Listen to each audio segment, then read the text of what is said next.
paz do Senhor Jesus a todos, na beira do mar, trazendo hoje para vocês um conteúdo aqui de grande caráter profético, porque o conhecimento ele tem que ser repassado, né? Ele não pode ser escondido.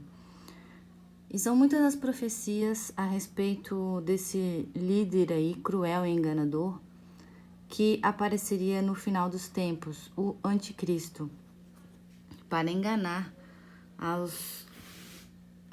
aqueles que iriam ser enganados. Pois bem, a gente tem aqui uma profecia no livro de Naum, que é bem conhecida, Naum 1, uma das profecias sobre o anticristo que está no Velho Testamento. Sim, porque Deus anuncia o fim desde o princípio, Isaías 46, 10. O Velho Testamento, ele tem profecias para os nossos tempos. Então Deus, ele avisa o fim desde o princípio. Não tem como a gente só querer entender as profecias vendo o Novo Testamento, porque tem peças que vão ficar faltando. E nessas profecias antigas, o Senhor ele também usa códigos que a gente precisa decodificar. Então isso leva tempo, são anos de estudo. É claro que se a gente tiver interesse, a gente pode ir entendendo cada um no seu tempo, né? E no tempo de Deus, em primeiro lugar, né? Porque é Ele que nos ajuda a ter um entendimento. E então Ele fala por códigos sempre. Mas não fica difícil da gente usando as ferramentas certas ali para a gente conseguir entender. Então, quando fala em rei da Síria, por exemplo, nas profecias, de primeira fica assim evidente que está falando lá da Síria, né? Lá da região do Oriente Médio, onde fica ali o Iraque ou a Turquia, onde está a Babilônia, onde fica o Iraque mesmo, né? De cara a gente vai pensar isso, mas como as pessoas acham, né, que vai ser um líder do Oriente Médio e tal. Porque isso aqui é o mais evidente a princípio, quando você bate o olho e vê. Mas aqui a gente tem que juntar com as outras profecias para ver se elas se encaixam. Porque assim como a gente fala aqui em rei da Síria, fala também em Daniel 9, ele cita que é o mesmo rei que destruiria a terra prometida. Né? Então aqui a gente tem Daniel 9, nos versos 26 em diante, mas está falando tudo informação sobre isso. Por exemplo, no fim desse tempo, o líder escolhido por Deus será morto injustamente. Né? Aqui é uma clara referência que é profético, né? Porque quando isso foi escrito não tinha acontecido, mas agora, no nosso tempo, a gente já pode completar isso, que aqui está falando de Jesus. Chegará um rei com seu exército e destruirá a cidade e o templo. Né? Então, hoje nós já sabemos quem que foi o exército que destruiu a cidade e o templo, logo após o líder escolhido pelo Senhor ser morto. Né? Quem que foi o rei? Então, se aqui está falando de rei da Síria, como que isso pode se encaixar? Então, eu mostro aqui para vocês como isso pode se encaixar. Historicamente, Roma conquistou a Síria em 63 a.C. Eles conquistaram a Síria, né? O que faltava ali conquistar do Oriente Médio foi conquistado, antes até da Terra Prometida. Então, em Daniel 11, dá detalhes de tudo isso, dessa cronologia. Eu já falei aqui em vídeos anteriores de Daniel 11.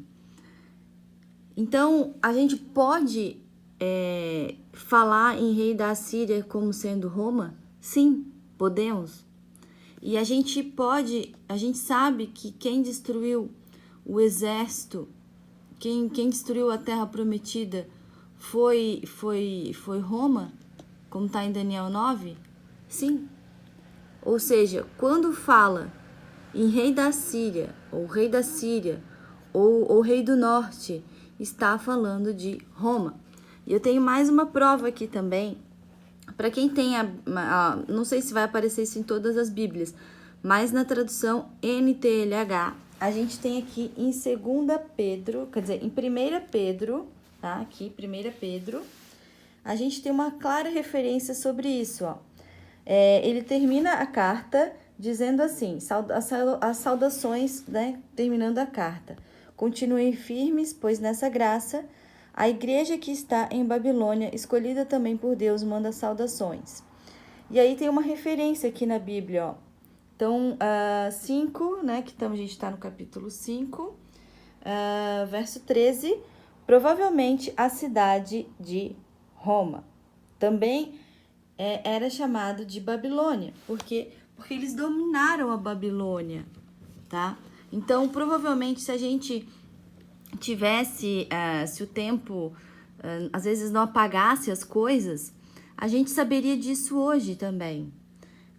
A gente falaria assim hoje, só que o tempo vai passando e eles vão alterando ali, vão, digamos assim, camuflando a história, para que a gente perca o nosso raciocínio. Mas esses poderes aí, eles sabem muito bem. Só que é claro que a gente não vai aprender isso na escola. Então, para nós fica mais difícil. Só que com a ajuda do Senhor, as peças vão se encaixando. Eu tive conhecimento disso só depois do sonho que eu vi realmente a figura do anticristo. Eu vi isso, eu postei aqui no meu canal, tá em vídeos anteriores para vocês que estão chegando novos. E eu faço questão de não citar nomes aqui, porque eu sei que isso já virou coisa de opinião, né? Então, por opinião, cada um tem a sua. Eu não tô aqui para causar rixa, para causar debate aqui, pra gente saber quem que é, quem que não é. Então, é por isso que eu não cito nomes. Só que eu sei que a pessoa que está procurando conhecimento, que está procurando entender as profecias, assim como eu, ela vai entender. No momento certo, ela vai entender de quem que eu estou falando aqui. Já é possível entender, já teve pessoas que conseguiram. E não é para também, não é para minha glória, para minha honra aqui de ficar, não, eu sei quem ele é, não é nada disso também. Eu faço questão aqui, eu nem apareço nos vídeos, eu não tenho nenhuma intenção assim de buscar algo, de algum reconhecimento para mim, nem o meu nome, a maioria das pessoas aqui sabe nem o meu nome, porque eu tô aqui para transmitir esse conhecimento, né? Então, nessa profecia aqui, que está em Naum 1, da qual que eu quero mostrar aqui para vocês, aqui diz assim, essa profecia que ela é sobre o anticristo, tá? A respeito do rei da Síria, o Senhor Deus diz o seguinte, ele não terá filhos, e assim o seu nome desaparecerá. Então, é normal a gente pensar que para cumprir as profecias, o anticristo ele não pode ter filhos. Mas aqui em Isaías 14 diz diferente. Isaías 14 também é uma profecia sobre o anticristo do Antigo Testamento, tá? Então diz assim, é uma profecia muito forte sobre o anticristo, mas eu vou tentar me concentrar aqui onde fala sobre isso, que é o tema do vídeo hoje. Isaías 14, versículos 20 e 21. Você não foi sepultado como os outros reis, pois arrasou o seu próprio país e matou o seu próprio povo. Que morram todos os descendentes desse rei maldito. Por causa da maldade dos seus antepassados, matem logo os seus filhos, a fim de que eles nunca venham a governar a terra e nem encham um mundo de cidades. Ou seja, aqui já diz que ele tem descendentes e para matar os seus filhos. Então, a gente sabe que ele vai ter sim descendentes, que ele vai ter sim filhos. Só que o Senhor vai interromper isso. o Senhor vai eliminar a sua descendência e a sua descendência não vai mais governar o mundo. É isso que diz aqui em Naum também. Só que provavelmente aqui na tradução, né, veio assim como ele não terá filhos, mas quer dizer que ele não terá descendência que vai assumir o poder. Porque essa linhagem ela já vem desde muito tempo, desde antes até do Império Romano. Eu creio que essa linhagem ela vem sendo preservada desde Edom mesmo, desde Edom, tá? Porque o inimigo escolheu Edom, assim como Deus rejeitou Edom, tá lá em Romanos 9. E a primeira profecia sobre o anticristo tá lá em Gênesis 25, quando Jacó foi escolhido. Já estava lá os dois, os gêmeos, que brigavam dentro da barriga da mãe. Essa, para mim, é a primeira profecia já sobre o anticristo. E então eles vêm preservando essa linhagem, com a ajuda do oculto, com a ajuda do mal, eles vêm preservando isso.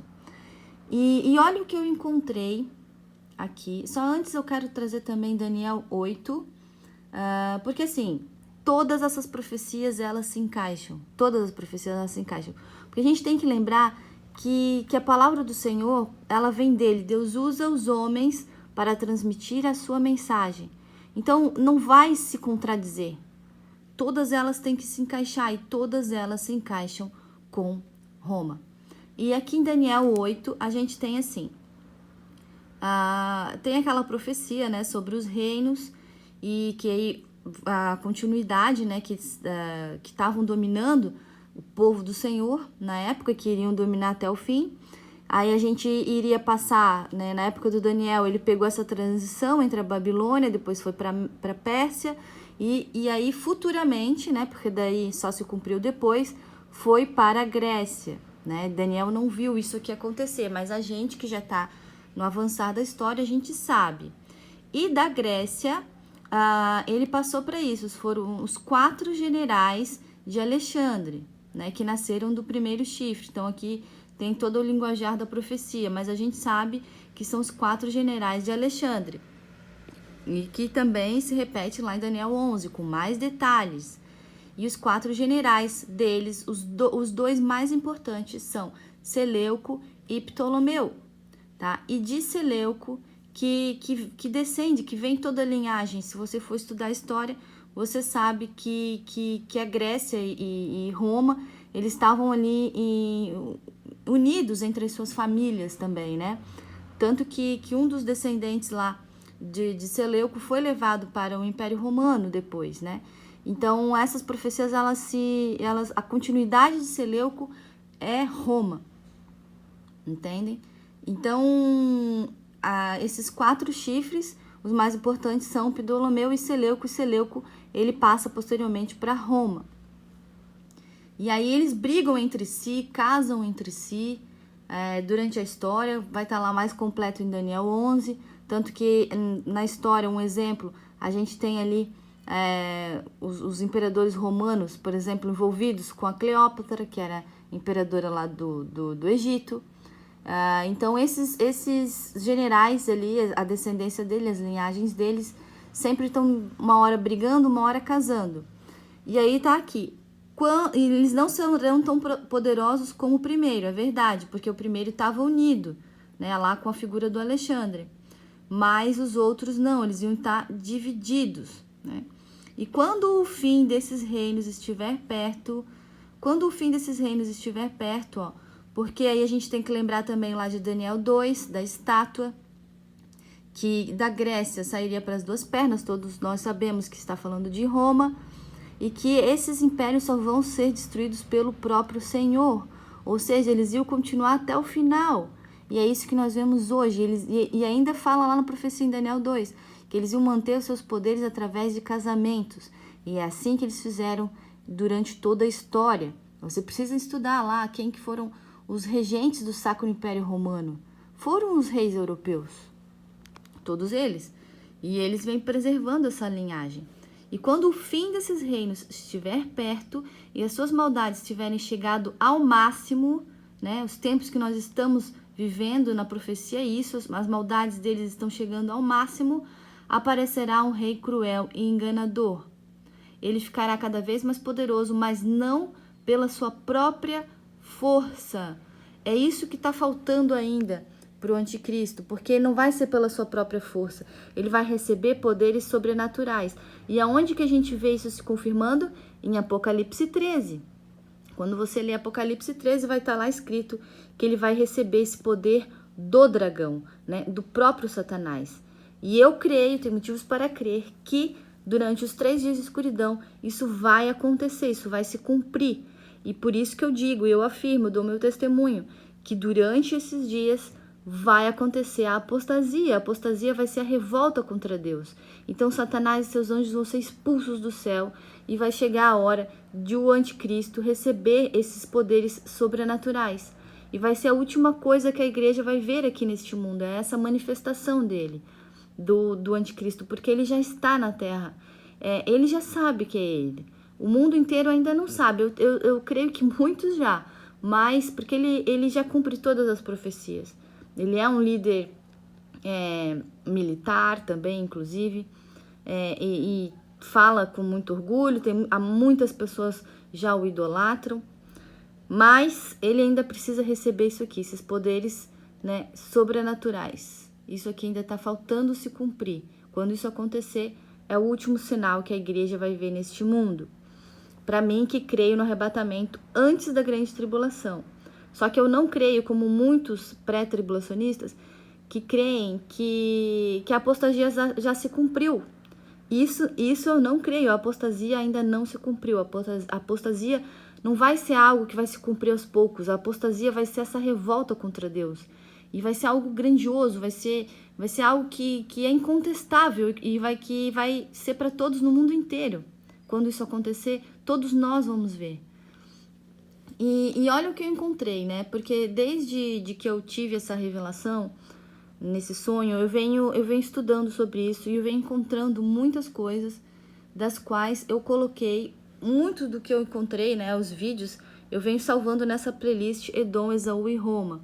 Inclusive, né, eu tô chegando aqui, a gente tá chegando a 192 inscritos e eu tô aqui na torcida para que a gente possa ser 200 inscritos, 200 irmãos aqui unidos em nome da palavra do Senhor e à espera, né, do nosso Senhor.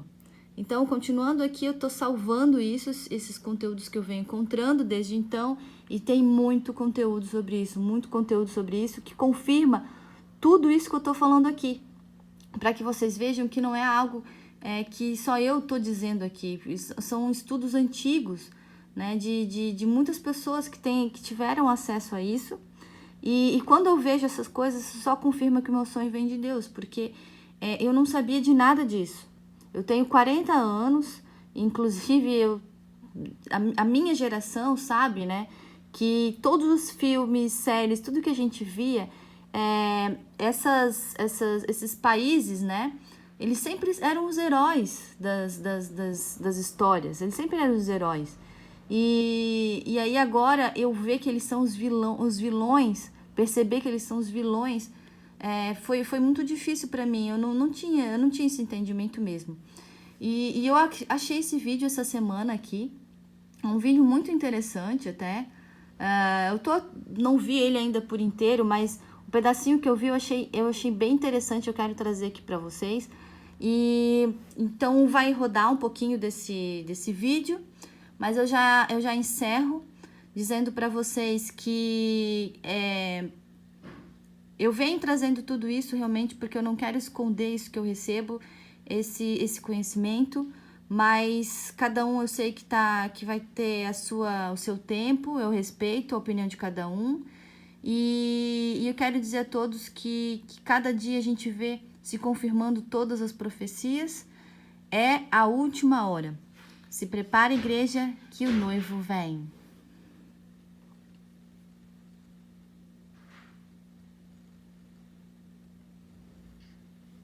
One of the requirements to be the Messiah, or for this matter, a counterfeit Messiah for Israel, and I'm speaking of Israel that does not believe that Jesus is the Messiah, or the God of Israel incarnate that rejects Yeshua as the Messiah.